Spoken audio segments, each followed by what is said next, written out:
Vamos ativar a adrenalina numa aventura com os esportes radicais. E na física, vamos impulsionar, subir, descer, congelar e aquecer os elementos.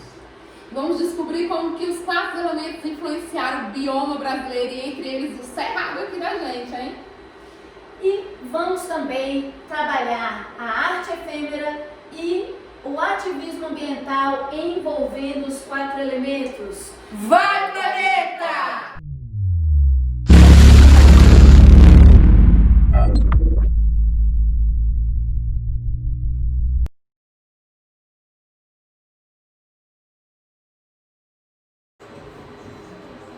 Oi, gente! Hoje nós estamos aqui para trazer uma aula sobre os 4 elementos da natureza: a arte, a física, o meio ambiente e os esportes radicais, tá? Eu vou falar um pouquinho sobre a formação da Terra, como que se dá essa formação. Vou falar primeiro sobre o elemento Terra, né? A origem de tudo que a gente conhece hoje, como que tudo começou, né? A primeira coisa que a gente tem que entender é que o planeta surgiu dessa grande explosão que a gente conhece como Big Bang, que era uma massa extremamente pesada, né, que por causa da sua alta temperatura explodiu e foi gerando aí as galáxias e o universo que a gente conhece. Mas vamos falar então do nosso planeta. Ele começou com uma atmosfera, era só o que ele tinha, extremamente primitiva, porque ela era composta de grande quantidade de gases tóxicos, que mais na frente a gente vai falar sobre esses gases aí. Tá? E aí se deu as primeiras rochas sendo formadas pelo magma, que são as rochas magnéticas que a gente conhece, magmáticas. Acredita-se que a grande quantidade de água que existe no nosso planeta se deu principalmente pela grande quantidade de asteroides e cometas que se chocaram contra o nosso planeta. E aí eles eram formados por gelo e foram ficando na superfície do planeta e foram formando os grandes oceanos que a gente conhece, além de outros cientistas e outros pensamentos que a gente vai falar também sobre a formação dessa água. E como se deu as primeiras rochas? Surgiu o primeiro grande continente, né, depois dessas rochas formadas, que a gente conhece como a Pangeia, que era o único continente, todos unidos, que foram através da movimentação da grande quantidade de líquidos, de metais líquidos no interior, no núcleo do planeta, que foram em correntes de convecção. O que são essas correntes de convecção? É a movimentação aí dessas grandes quantidades de fluidos, e esses metais, por eles estarem no seu estado líquido, eles iam se movimentando, borbulhando, fervendo e subindo e descendo no interior do planeta. E aí ele foi rachando literalmente todo o planeta de dentro para fora. Igual acontece com uma casca de ovo, quando a gente coloca ele aí no fogo e ele começa a rachar. E essa rachadura foram separando esse continente e formando os 5, 6 continentes que a gente conhece hoje. Tá? Mas o que torna o nosso planeta então tão diferente, tão especial, né? Cheio de vida, como a gente conhece? Primeira coisa aí foi essa formação, né, da própria crosta do nosso planeta, porque nós sabemos que existem planetas no nosso sistema que não tem essa litosfera, essa crosta aí, e ela se formou por causa de ciclos repetitivos de evaporação de chuvas e que foram resfriando a superfície, foram resfriando aí, foi formando a parte líquida, como a gente já falou, devido a esses blocos de gelo que foram descongelando, né, por causa também do calor do Sol que vai entrando na Terra, e foi começando a se acumular essa grande quantidade nas partes mais baixas do planeta, na superfície do planeta, e foi formando aí os oceanos, né, e mares que a gente conhece. Outra coisa que torna o planeta tão especial: o calor emitido pela luz do Sol, que mantém a temperatura do nosso planeta ideal para a evolução da vida. Mais na frente a gente vai falar sobre as transformações dessa temperatura no decorrer do tempo e algumas consequências que essas aumentos ou diminuição de temperatura também trouxe para a vida no planeta. Tá?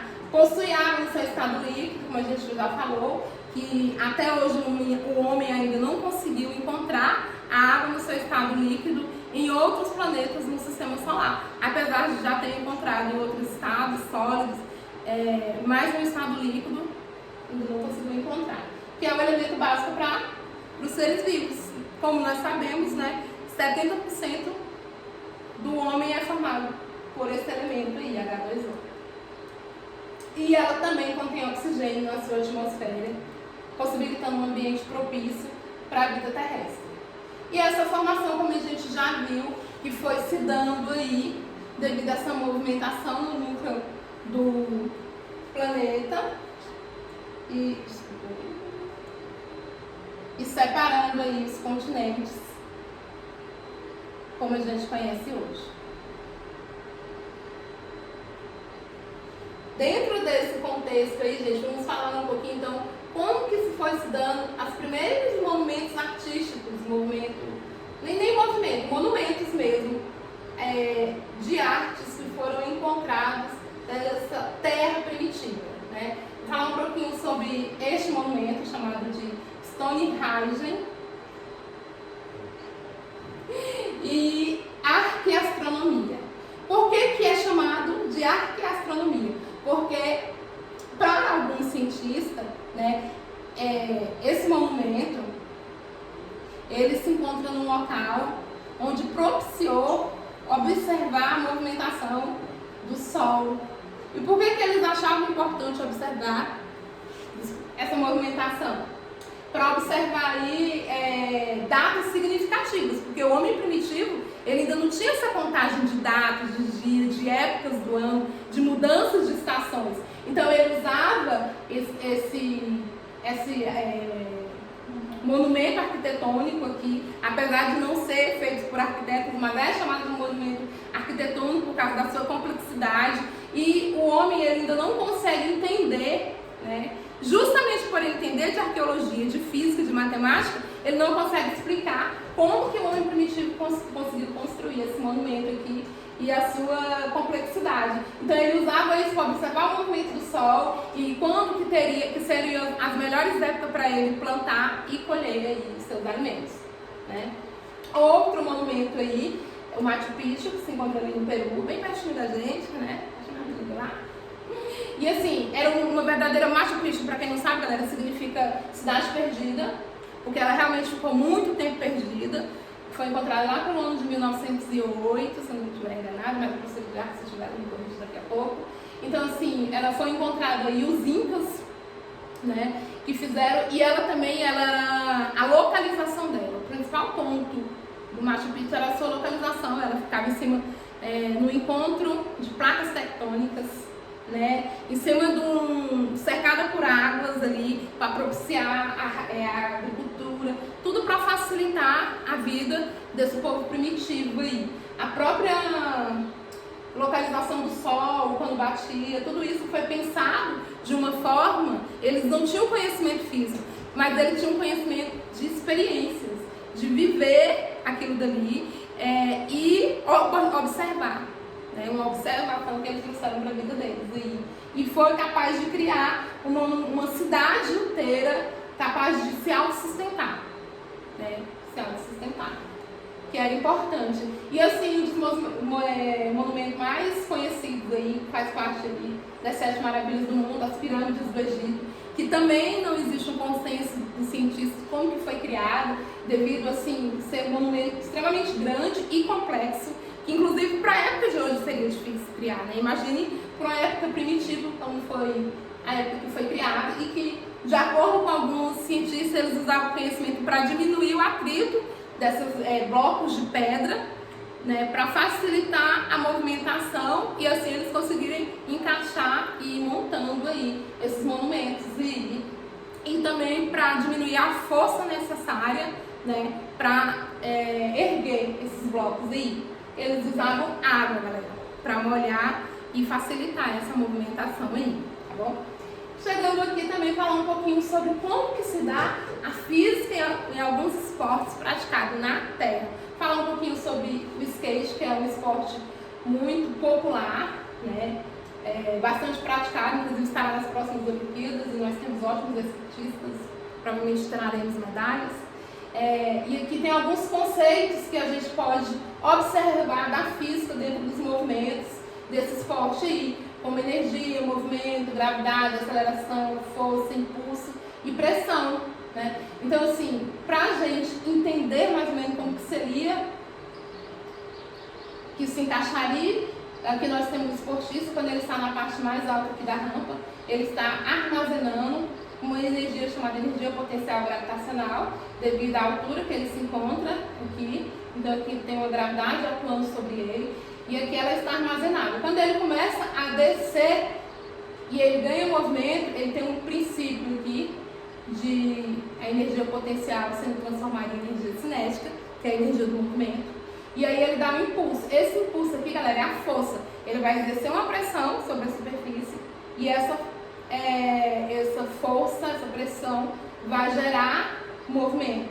Quando ele chega aqui no meio da rampa, a energia dele está completamente cinética, porque ele está na maior velocidade dele.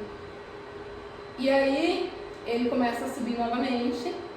Quando ele começa a subir, essa velocidade começa a se perder novamente, ele tem que realmente, geralmente, algumas vezes, dar outro impulso para subir para o outro lado da rampa, e a energia que aqui estava cinética passa a ser energia potencial novamente, por causa da sua altura em relação ao solo.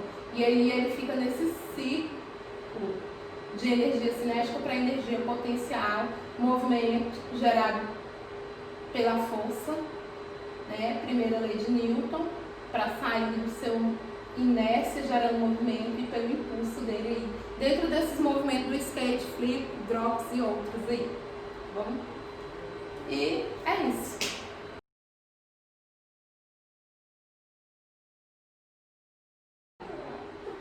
Então, pessoal, dando continuidade ao surgimento da Terra, agora que a nossa colega Mercedes já falou as questões físicas do surgimento da Terra, do surgimento do planeta, a gente vai pegar o gancho aqui do elemento Terra para a gente falar um pouquinho de meio ambiente na parte da biologia.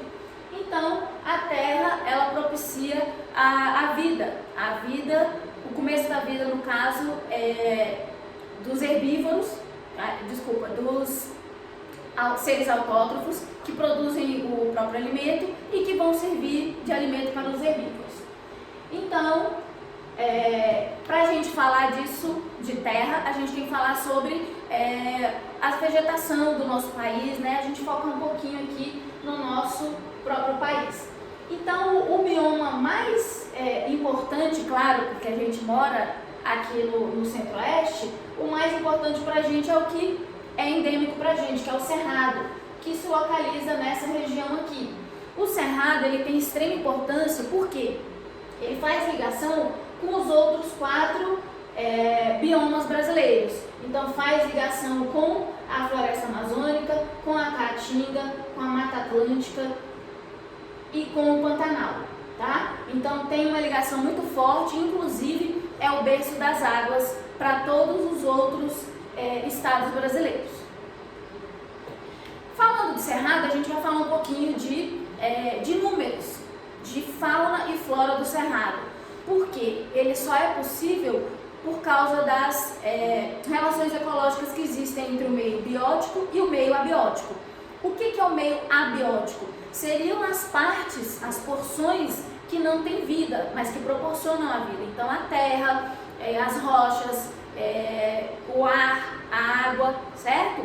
E as nossas condições ambientais do Cerrado proporcionam uma biodiversidade gigantesca, tá? No nosso bioma. Então temos 252 espécies de mamíferos, 187 de répteis, 850 de aves, 1.000 espécies de peixes e mais de 12 mil espécies da flora, que faz parte do reino plântico, certo?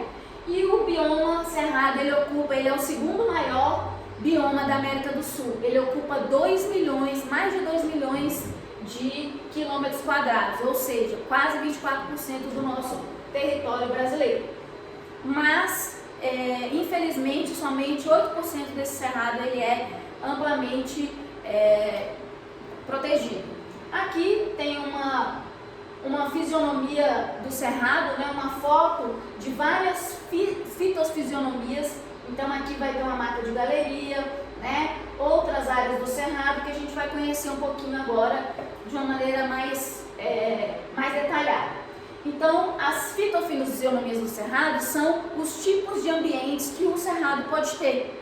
Então, o cerrado, por mais que pessoas falem que ele é pobre, que o solo é pobre e que ele não proporciona vida, muito pelo contrário.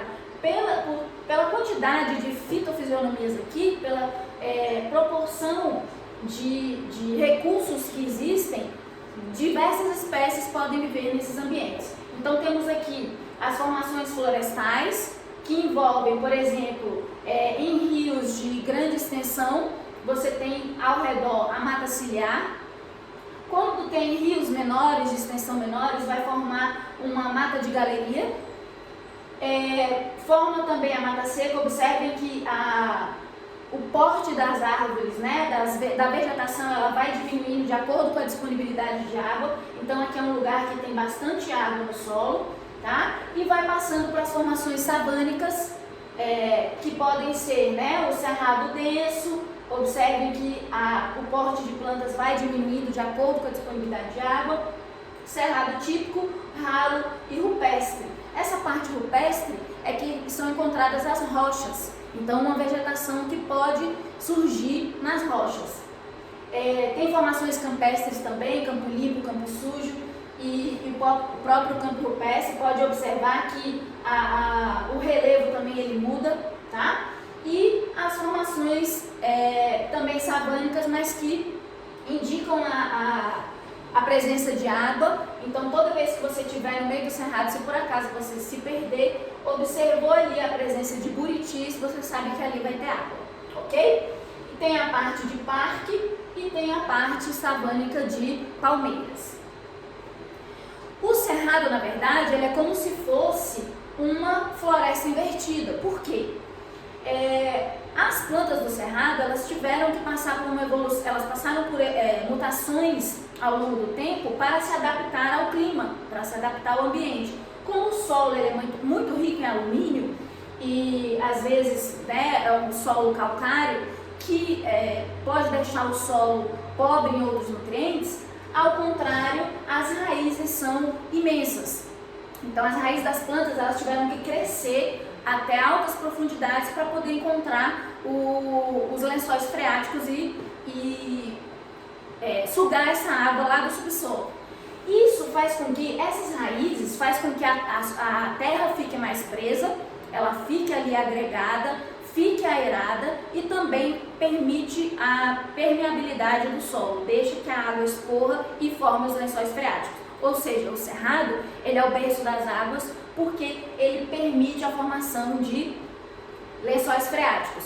E esses lençóis freáticos, esses aquíferos vão abastecer os outros estados, os outros biomas do Brasil.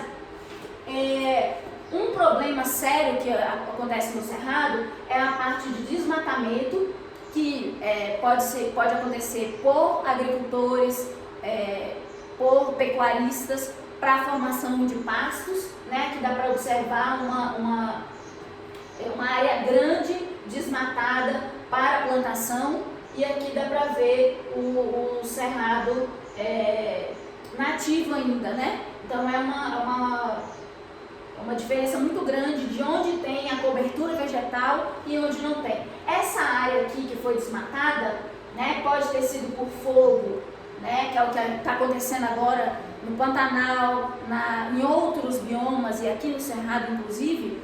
Esse fogo, por um lado ele é bom e por outro lado é ruim, porque vai tirar essa cobertura do solo, tá?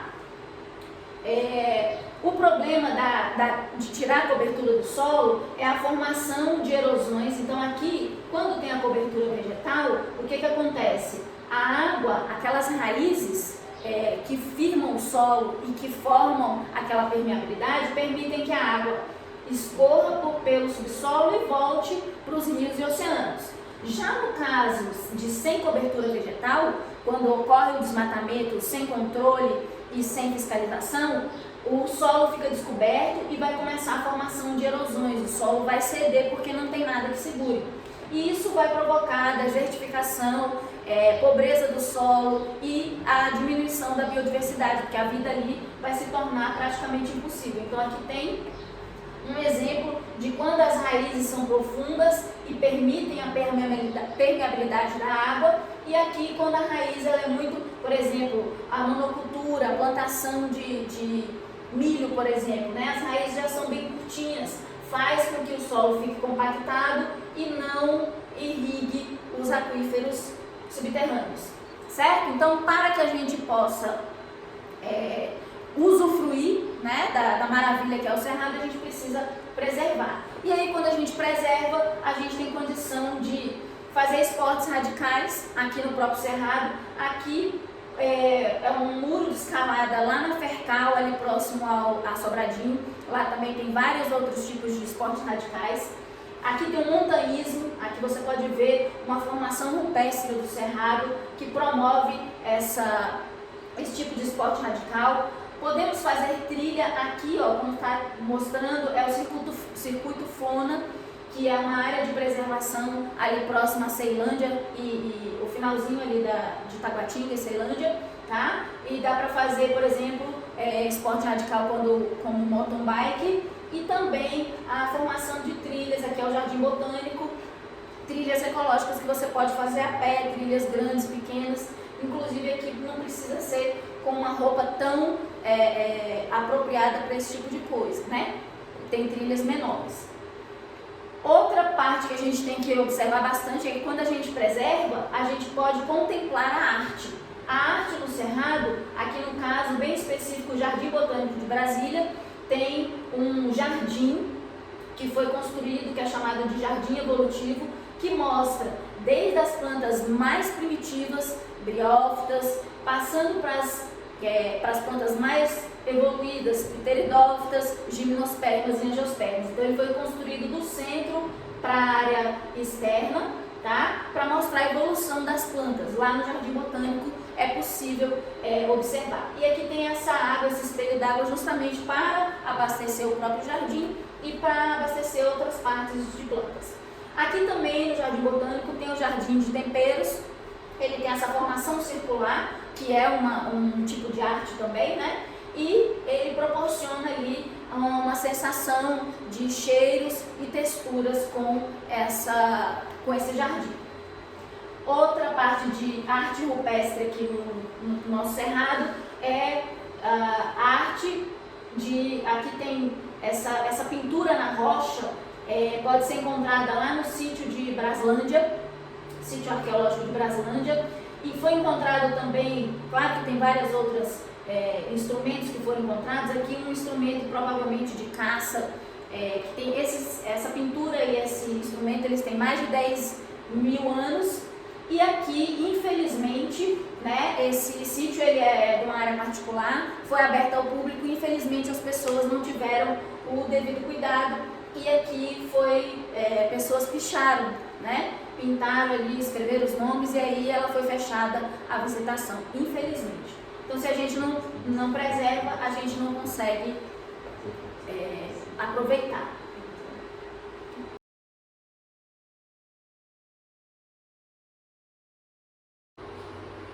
Fala pessoal, agora vamos falar um pouquinho sobre os esportes radicais na Terra.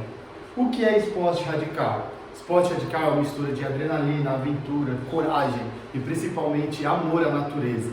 Toda vez que a gente vai praticar algum esporte radical, o nosso corpo tem uma descarga de adrenalina, que é o hormônio responsável quando a gente precisa de fazer alguma atividade intensa. Toda vez que o nosso corpo descarrega adrenalina, acontece a vasodilatação das nossas veias e artérias, favorecendo a entrada do oxigênio no músculo. Quanto mais oxigênio tem no nosso músculo, mais a gente consegue fazer força, resistência para desenvolver esse tipo de atividade. Se você acha que esporte radical é apenas nas alturas, existem esportes radicais na terra, na água e vários outros elementos. Um dos primeiros esportes radicais que a gente vai falar é sobre o skate. Onde que surgiu o skate? O skate surgiu na Califórnia, na parte oeste dos Estados Unidos, lá no cantinho, onde é um estado litorâneo, que ele tem a origem de vários outros esportes bastante conhecidos no mundo. Hoje em dia deixou de ser um esporte, passou a ser um estilo de vida. As pessoas estão utilizando roupa, estão utilizando alguns aparelhos, algumas coisas, alguns acessórios que eram utilizados apenas pelos skatistas. O skate surgiu no Rio de Janeiro através dos carrinhos de rolimãs. As pessoas faziam esses carrinhos de rolimãs para descer as ladeiras lá no Rio de Janeiro, tem bastante morro, e fazendo a diversão, pegavam patins, pegavam as rodinhas dos patins e colocavam em tábuas e conseguiam fazer esse skate de rolimã. Nas Olimpíadas de Tóquio 2021, começou o skate, é uma nova modalidade olímpica que vai ser praticada e o Brasil tem grande chance de ser campeão porque tem excelentes atletas e atletas de nível e atletas tanto no masculino como no feminino que pode conseguir entrar no ranking das medalhas. Para você participar de skate, você precisa ter equilíbrio, força e bastante condicionamento físico. O skate é uma atividade aeróbia e anaeróbia. Ele serve tanto para transporte como para fazer o esporte. E quais são as manobras do skate? As manobras do skate elas estão divididas em manobras básicas e manobras complexas. As manobras básicas é o impulso, curva, drop, ollie. E as complexas, free, grids, board slide, são manobras mais difíceis que as pessoas vão fazendo ao passar do tempo. Uma das manobras mais básicas que a gente inicia o skate é o impulso. O impulso, você só precisa colocar uma perna sobre a prancha e com a outra perna você precisa ganhar aceleração para conseguir fazer deslocar. Então você coloca o seu pé no solo e faz o skate deslizar. Esse é o impulso, uma das manobras básicas, todo mundo começa por ela.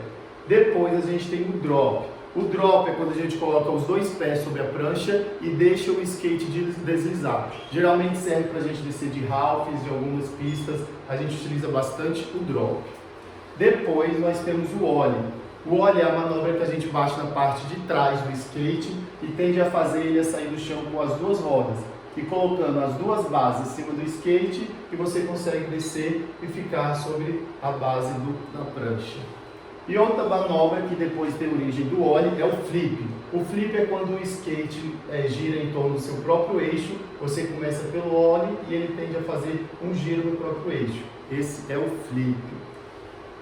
Depois do esporte na terra, nós temos o montanhismo. O montanhismo é um esporte que consiste basicamente em escalar montanhas e rochas naturais. Ele é praticado por pessoas que querem alcançar picos de várias montanhas e é necessário ter bastante condicionamento físico para você conseguir fazer. Não deve fazer essa subida da montanha sozinho. Por quê? Porque você pode acontecer alguma coisa com você e é difícil o resgate nas montanhas. É sempre necessário ter um guia com você. Você precisa ter noções de primeiros socorros, porque se acontecer algum acidente, você dá aquela ajuda imediata para as pessoas. E o vestuário é bastante importante. Nunca utilizar roupas curtas, shorts, regata, sempre roupas que protegem bastante o corpo por causa do sol. Levar alimento e água necessária para o tempo que você vai passar na montanha. Depois nós temos o mountain bike. O mountain bike é uma variedade do ciclismo. O objetivo principal é você passar por terrenos irregulares com a bicicleta. Pode ser qualquer bicicleta? Não. O mountain bike ele requer uma bicicleta apropriada para isso. Se você for qualquer bicicleta, ela não vai conseguir passar por todos os terrenos que você vai tentar.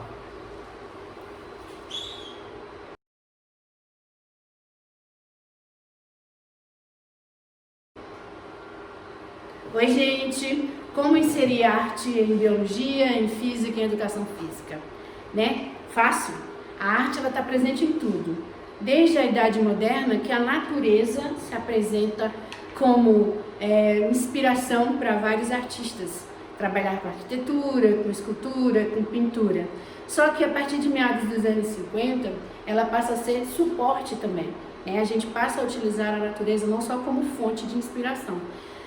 Por quê? Por conta dos problemas ambientais, por conta da descarga de resíduos no planeta. Então os artistas passam a utilizar a arte como suporte. A arte e o meio ambiente apelam à razão e aos sentimentos. Mas como trabalhar a arte? Nesse caso, essa arte se torna efêmera, né? Ela não tem como ser exposta em museus, ela não tem como ser feito em galerias, então ela passa a ser efêmera. Como ela é apresentada? Através dos registros feitos por fotografia, por imagem, né, por vídeo, e é assim que ela se apresenta. As características e os objetivos da arte ambiental estão em não limitar a representação de uma paisagem e sim incluí-la como arte, né? Conscientizar dos perigos que espreitam o planeta, promover sua conservação, assim como incentivar o compromisso político na conservação da natureza. A gente vai falar de land art. Land art é arte na terra, tá? Na land art, ao invés de artistas buscarem representar a natureza, eles fazem dela o suporte e a utilizam diretamente em sua obra. Insatisfação contra a monotonia cultural, oposição à simplicidade exacerbada, desencanto com a cultura tecnológica e o aumento significativo do interesse com questões ecológicas. Tudo isso envolve land art, que é a arte que se apresenta em meados dos anos 50. Um dos exemplos, a gente vê que foi utilizada madeira para fazer essas obras, tá? Em florestas dos Estados Unidos. Aqui é na Inglaterra.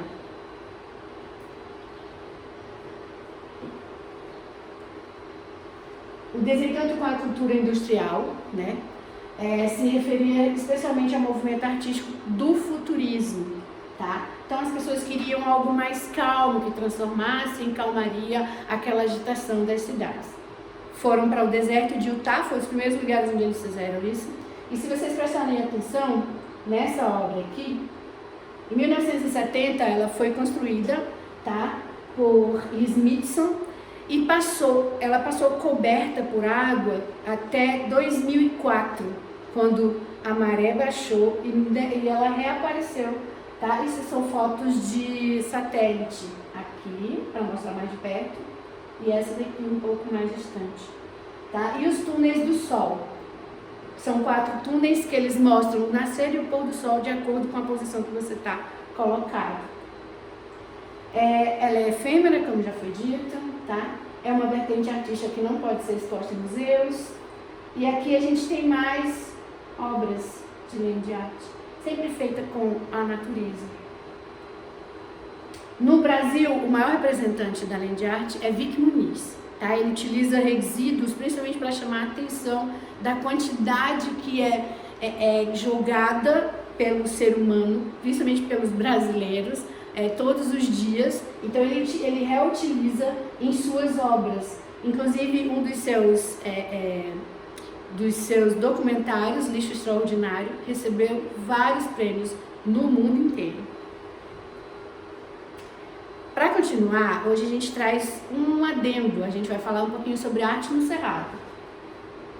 Primeiro, uma descoberta, tá? O Cerrado ele possui mais de 100 tonalidades diferentes de pigmentos, ou seja, de cores, tá? Que são utilizados por vários artistas. Existe a matriz para várias estilogravuras, tá? E da terra seca que é extraída essa pigmentação. A gente tem a artista Dulce Skunk, tá? Ela é gaúcha, mas chegou em Brasília em 1987. É ela que já fez a extração de mais de 100 tonalidades, principalmente na região ali de Pirinópolis. A gente tem o Stami, que é um artista que utiliza areia para fazer as obras, tanto escultura quanto pintura. A gente tem o Fernando Madeira, que utiliza a arte dele é pintura em lixas, tá? E junção de pedacinhos de madeira para fazer essas obras aqui.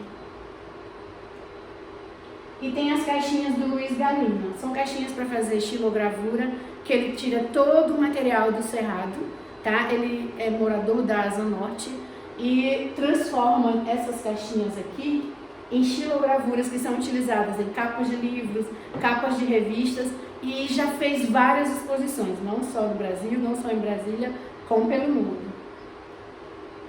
Aqui é uma mostra, tá? 5 elementos do Cerrado, é uma mostra fotográfica feita pelo fotógrafo Cello Figueiredo. Ele utilizou os 5 elementos para mostrar. E aqui a gente tem o Museu de Arte Sacra do Cerrado. É uma inspiração no barroco brasileiro, no barroco mineiro principalmente, tá? Todas as obras são feitas em madeira e algumas delas são de da época do barroco mesmo, tá? Foram trazidas na vinda da família real e estão ainda no Museu de Arte Sacra.